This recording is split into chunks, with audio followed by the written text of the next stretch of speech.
Hello everyone, welcome back to NASCAR Heat 4 as we continue our career mode series, still in the trucks, and yes, I am not dead, and we are here doing another video.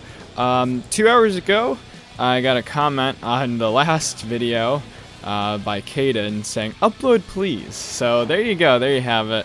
I am recording currently and we'll have this uploaded hopefully on New Year's Eve or New Year's Day. So with that, hopefully you guys had an excellent Christmas. Merry Christmas to everyone out there who celebrated that. And I hope that everyone out there has a happy new year. If there's any goals that you might be setting yourself for the new year, I wish you the best of luck.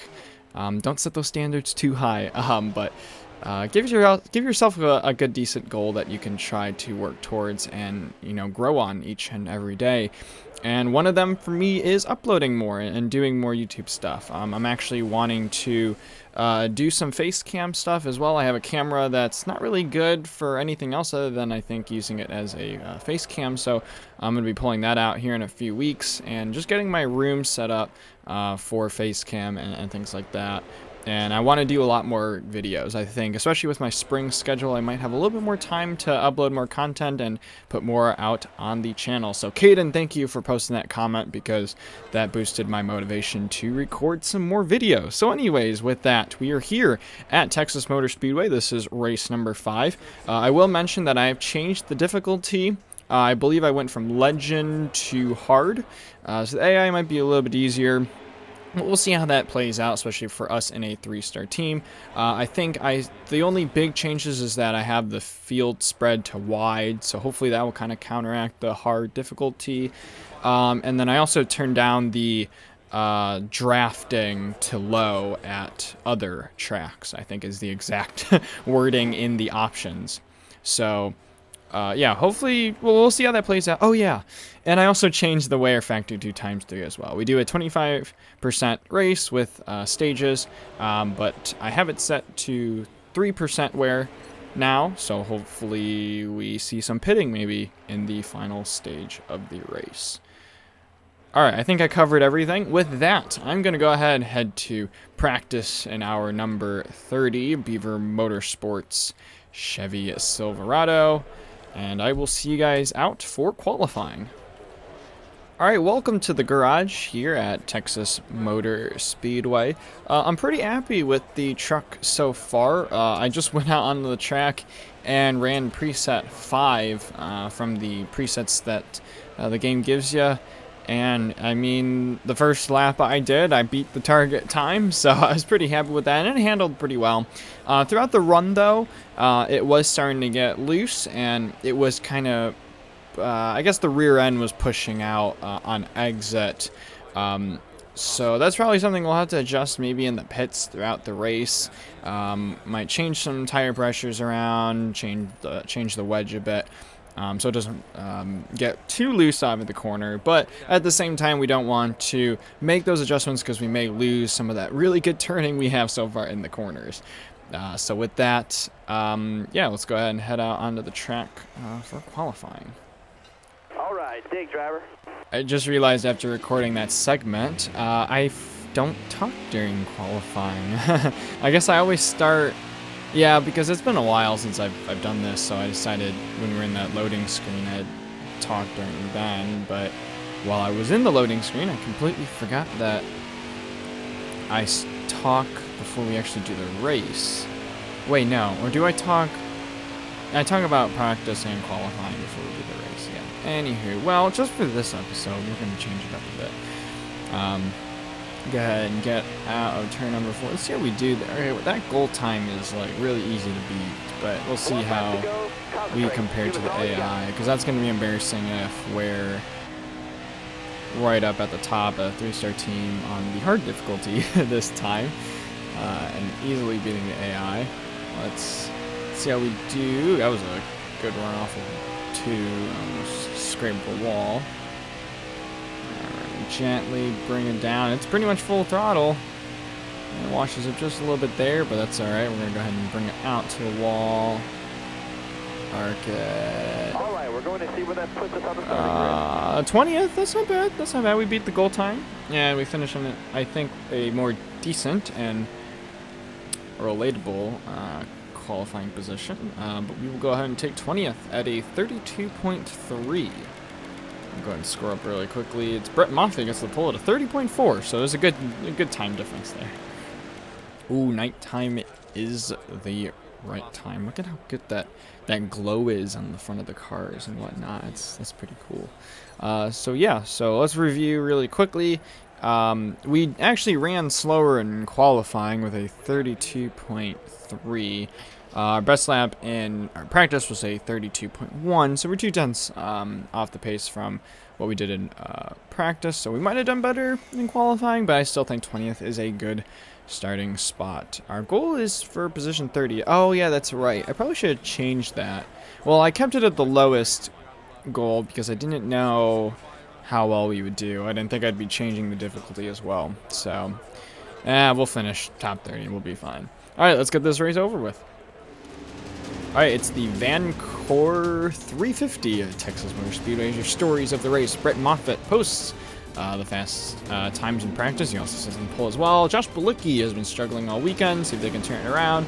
Ross Chastain has had a dominant weekend as well. So no OSS failures or anything like that. And looks like we're all ready to get going. The green flag is out here at Texas Motor Speedway. Let's go racing.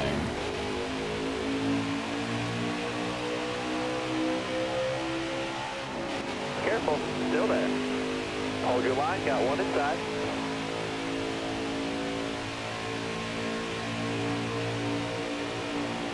Careful, still there.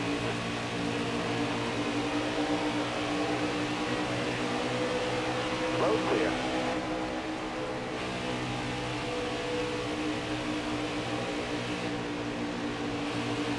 Hold your line there. Alright, we're still 3 wide. Alright, this is a little uncomfortable. Jordan Anderson's going to pull. That's a nice looking Chevy Silverado right there. The mostly black, I think it's a flat black scheme there. We survive lap 1. Natalie Decker still to our outside here as we go down the back stretch. Beautiful skies. We come off of turn 2, looking down the back stretch. Truck is so far feeling very maneuverable. I think it's the first track since the start of the season where we get more lane options. It's a little bit wider, a little bit smoother as well. And so far this truck seems to like that. We're picking up some positions really quickly here. I think it's Todd Gill. It's been a hot minute. Yep, Todd Gilliland in the 4. And we're still pushing Natalie Decker up through the small pack of cars. There's Clay Greenfield in the 68. And he's going to stay high. And we're going to go ahead and stick it low. And we're going to be about side by side. I think kind of stalled out. Ooh, ran into him because I hit the grass. Keep it low though. Looks like we're gonna pass him pretty well. Not bad. We move up 5 positions from where we started. Truck is again handling very well, and I can tell the difficulty is very much different since they are not too hard and yeah, not too hard at all to race around. And you can see here, well, we're actually not even getting a draft off of Natalie Decker. So, barely any draft at all, if there was any. And Natalie Decker's going to go wide. I don't know why she went wide through there. She had I think she was getting better runs on the bottom. Well, she got a run on the high side, so that shows right there. But it's not going to last because we were able to get to it. I don't know, though. I was going to say, will we get to her side and pass? Yeah, we will. Okay. Ran out of momentum on corner exit. There's Austin Hill in the 16. Hit the grass again. Careful, still there. Get to the bottom. Now the front end is struggling just a little bit on entry, but I let off a little bit more just to get that front end turned in. And looks good up into 12th. I think we had Ben Rhodes. We're leading the way for Ben Rhodes. We might get a top 10 in this stage. Ooh, and it's a little bit loose right there. So there's the looseness I was talking about from practice. 2 more laps here in stage 1. It's a very, very short stage. And we cub to the back of Tyler Dipple, and I was committed to the bottom, so I wasn't going to make any aggressive moves to the high side. So let's go ahead and follow him once again. We didn't get too much of a run on the backstretch. They're very slow through the corners, I will say that. Oh, he's going to move wide, and I tapped him just a bit there. And we're coming up to the final lap in the stage. Get to the bottom of him. Oh, there's the top 10. Top 10's right there. Ooh, alright. Look high and look back low to Johnny Sauter. Look at that, slicing our way through the field. And it's it's very spread out in front of us. Good, like, 20 car spacing between those three up there. And there we go, we're going to round off the end of stage 1 in 10th position. And we'll get 1 point, we'll get 1 stage point. Alright, no one is pitting, so I think we're going to stay out. But if you look at the tire wear is getting pretty bad. Now the AI do have a little bit more tire wear effect. I might turn that back to normal for them, but we'll see how it plays out for this race. But yeah, I'm surprised no one is pitting. I guess we can risk it, but it's gonna be a struggle in stage 2. We'll put it that way. Starter has the green flag in his hand. Ready? Sun goes down a little bit here as we get to the start of stage 2. Looking pretty good up here in the top 10. We're on the outside. And we're going to kind of stay out here because Johnny Sauter's down there. No need to make any aggressive moves early on. Still a long race to go. And we got to get used to the handling of this truck. As you see, it's breaking loose a little bit now. Still got Natalie Decker's down there. So we'll just go ahead and stay high. You try to make the high side work. Try something a little different. Looks like that's happening. Johnny Sauter's there. Ooh, yeah, we had to back off a lot to the exit of 4 because I thought it was going to spin out there. So Natalie Decker gets around Johnny Sauter. We're going to stay in this like middle groove-ish. Don't know what that is. Ooh, okay, handling is not what it used to be. It's not that long of a stage, but we're going to be probably close to 30% on those right side tires by the end of it. Got one peeking outside. Oh yeah, okay. Washed up a bit. Get out of gas. Thankfully we didn't run into Decker, and hopefully we'll pass her there. Yep, looks like we will. Get back on in turn 1. Now we're really off the throttle. Just kind of conserving the tires now. Trying not to push it hard. The same off corner. Because the more steering input I give it, the more loose it's going to get, and the more out of control it's going to be. We're not quick, but we're doing pretty good holding this position, so I'm happy if we're this high up compared to the rest of the field. 4 laps remaining in stage 2. Sheldon Creed's going to go really high. I don't know what was his thinking there, but he's not gaining any speed, so we're going to make the pass against him, and you see the truck is not happy there. That was a combination of, loose and tight. Why did stage 2 end there? Do we have a caution? Oh, we must have. All right. Well, we didn't have to struggle any longer on those tires then. That was that's quick. I guess there weren't. Yeah, because there's 4 to go. I thought there had been enough laps to at least get a restart, like at least a green, or at least a white checkered. Anyways, let's stop chatting. All right, let's go ahead and pit. I'm gonna go ahead and put some wedge into it. It might tighten it up a bit too much, but it might help in the long run in this very long stage 3. Alright, we gained 1 spot on Tyler Ingram to start 8th, so we're still on the high side. We got them fresh Goodyear tires, a full tank of Sunoco Racing fuel, and we are back under green here in stage 3. So 21 laps. We've got a shift there. And the fuel is 16 laps, so we're definitely going to have to pit at the end, or somewhere in stage 3 here. It might be closer, tight. It might be closer to the end of the of the stage. May not be in the middle. So we'll just go as long as we can. I'm going to tighten it up a bit too much. I don't think I did, but it is tight. It might help us in the long run. We're currently stacked up like 3 wide or something, so I'm going to stay as high as possible here. Trying to hit the wall, although I did so. Go ahead, just hold our line here. There's no point in trying to force it to the bottom. There's Sheldon Creed there as well. Let's see. I think we're going to get the better run. Looks like we will. And, oh, there's the 51 down there. Is that Christian Eckes? Yes, it is. Wow, I got that right. And I think he's full-time in the 51 as well in 2020, so... Or something full-time in KBM. So that's good. Ooh, oh, Sheldon Creed is pushing us. I didn't realize he was drafting with us there, and we're going to be 4 wide here. So we're going to do our best not to...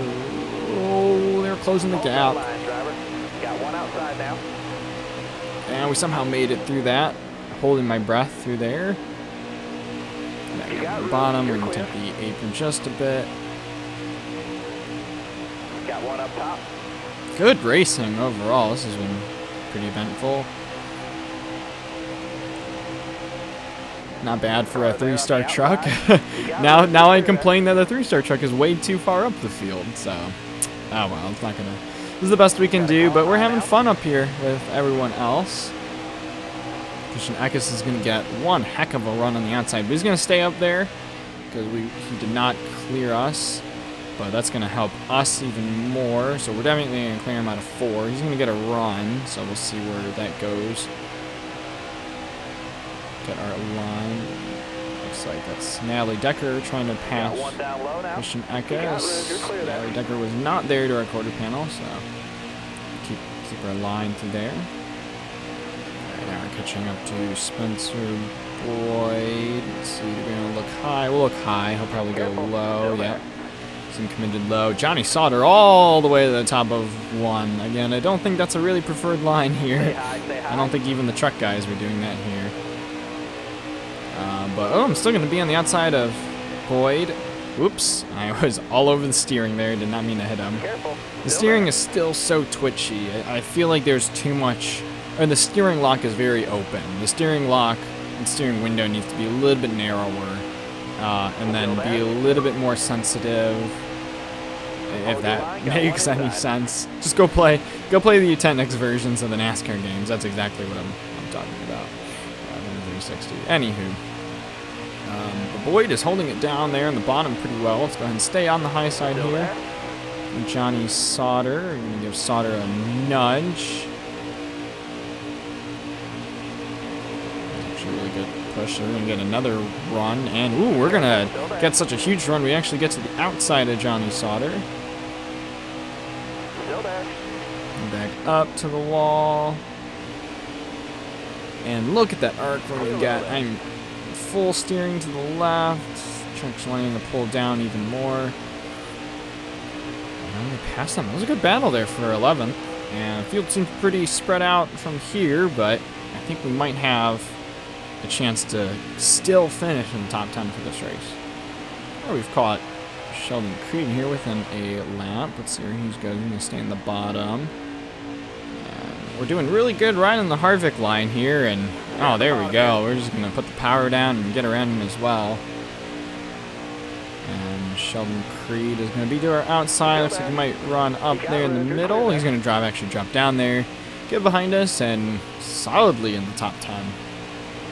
Alright, 10 laps to go in the race. We caught Dylan Lupton there and the DJ Crosley number 5. We do have 5 5 laps left of fuel, and this thing is getting very out of control. Wow, that was a good sideways moment there off of 2. I can really feel it. So it's got both this pushing issue, and we get a caution. So we don't have to worry about pitting into green. Alrighty, so let's go ahead and make our pit stop. And well, I mean the caution's out, so we're gonna go with 4 tires there. Actually felt really better with that wedge up there. I mean, it seemed tight at first, but as the run went on, it was pretty comfortable. So I think we'll keep everything where it's at. Go with 4 tires. Yep, everything's good there. We'll accept that. and finish this race off. Somehow we gained 2 positions. I don't know how. Past both Dylan Lupton and someone else. Green flag is out. We have 6 laps remaining. Let's see how many positions we can pick off. So far, we are doing way better than expected. Ooh, I'm not concentrating right now. Here we go. All right. Focus again. All right, we didn't get that great of a start because restart the bottom is definitely better. Oh, wow. Look at Dylan Lupton force it in the bottom of Jeb Burton. Yeah, I say Jeb. Wait, which Burton is it? Harrison Burton. I don't know why I said Jeb. Harrison Burton.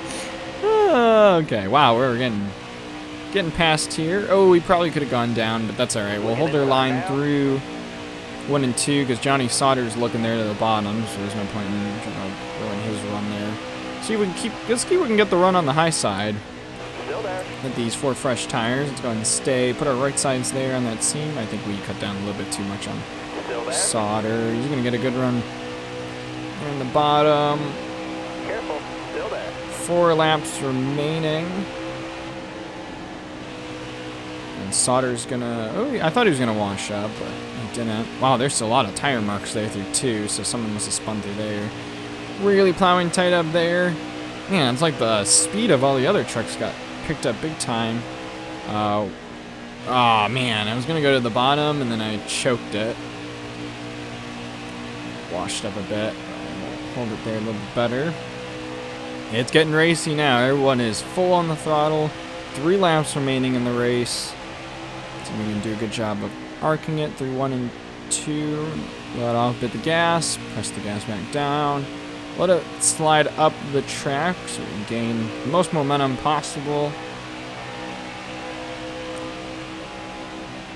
Do the same here in 3 and 4. Although this time we can get on the gas way soon. You can really tell the difference between the banking because we're getting on the gas much sooner. We're almost getting on the gas in middle of turn 3.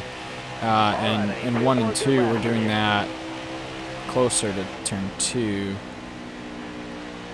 Kind of halfway. Yeah, about halfway in between 2 turns. 2 to go. We're slowly reeling Johnny Sauter back in. We have a nice long run truck, it seems. And looks like he's going to keep that bottom. We're going to go ahead and give him a shot, which kind of helped him a bit to get him a little squirrely there. We're coming up to the white flag. Final lap in the race.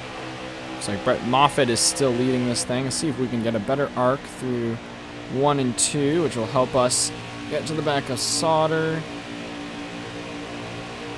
Maybe a good run. Let's see if we can get to his quarter panel. Looks like we will. Let's go ahead and get down on the bottom. Oh, we're going to touch the apron. I'm going to let off the gas there. There's no point in trying to run him up the track. And it looks like we're going to finish out this race in 12th position. Not bad, even after starting 20th. Good run for our little 3-star team. All right, let's review your top 10 from the race. Brett Moffitt, I believe, won both stages, and he goes on to win here at Texas. Ross Chastain, who's also battling for that lead position, finishes in 2nd. Stuart Friesen in 3rd. Matt Crampton in 4th. Grant Enfinger 5th. Dylan Lupton 6th. Tyler Ankrum in 7th. Harrison Burton in 8th. Sheldon Green 9th, and Ben Rhodes rounds out the top 10. We were 2 positions away. We finished 12th again after starting 20th. All right, so after the Vancouver 350, Brett Moffitt gets the fastest lap of 31.014. He also leads the most laps of 35. On the move was Ben Rhodes, who started 27th and finished in the top 10. That was a tough break for Todd Gillen, who started 8th, finished 32nd. All right, there's our quick race summary there. Finished 12th, gained 22,000 from that race, and gained 23 fans as well. All right, Dylan Lupton, I really like racing with you. You race the right way. I will definitely compliment that one. Sheldon Creed said, from what I saw, clean race. I agree. It was a pretty clean Texas race. Was really impressed by there. And Kyle Benjamin, same thing. Some really nice driving out there as well. So you race people clean, you get respect from those drivers. So very good from us. Martinsville was not that great of a race. So, I mean, I will gladly take the very nice compliments from the drivers, especially after just ramming through them in Martinsville. Ooh, we got contract options. New contract option available. Your driving is attracting the attention of other teams. Some teams are willing to arrange contract options for next season. Would you like to view your current contract options now? So I think I got this in the last race as well, but I think it just happens when you got new options. Is that our only one? Okay, so the ones that are available obviously need certain reputations, certain things to attract a team. So yeah, I think that we just get that option when new teams see that we have met their requirements. So let's just see who we have. And I'm not going to focus on the 3-star teams. Let's see what 4-star teams we possibly have lined up. We got Jordan Anderson racing. There is that's a 4-star team as well, so we can arrange contract options for them if we wanted to. Nemco Motorsports to drive the 87 for Joe Nemechek, very well known in NASCAR, so there's a potential ride there as well. The Rayum Bros Racing, so any one of those 3 Chevrolets as well. And looks like we've got, is that the last one? Yep, looks like Young's Motorsports. Any one of their 3 Chevys as well. Like I mentioned from episode 1, the goal is to go down the Ford route, and the only Fords that we have are Thor Sport, I believe. Let's quickly go through. Yeah, the only ones is Thor Sport. We need a reputation of 4 or better and 10th place or higher in the playoff standings. So if we have more solid races like that for a 3-star team, we may potentially get to drive one of those Ford trucks as well. Very good. So anyways, after that, quickly look at standings here. We're 16th in the regular standings, and I believe in the playoffs we're the exact same as well. I don't know. It doesn't show up there. So 16th, and we will try to slowly creep up into the top 10 if possible. Well, that'll be it for me for this episode. I hope you guys enjoyed. If you did, be sure to hit the like button and subscribe for more NASCAR Heat 4 videos as well. Again, I hope to be doing a lot more videos in 2020, so stay tuned for more regular uploads, and that will please all the people out there that subscribe for content like this. So thank you guys for bearing with me, for those of you that are encouraging me to upload. And as always, I do appreciate shout outs from Gary Owen. Go check Gary Owen out. Go check out his YouTube channel as well. He shouts me out a lot, especially all through the Nitro stuff that he posts as well. So I'm kind of happy that he's doing that on the channel, and I'm glad a lot of you guys are enjoying that and coming over to watch my content as well. So, but if you haven't already subscribed to Gary Owen, be sure to check out his, because he's way more committed than I am to uploading on a daily basis. Some awesome NASCAR Heat 4 content. That's it. Happy New Year again, once again. Best of luck to everyone in 2020. May it be a happy and joyful 2020. And as always, I'll see you guys in the next video.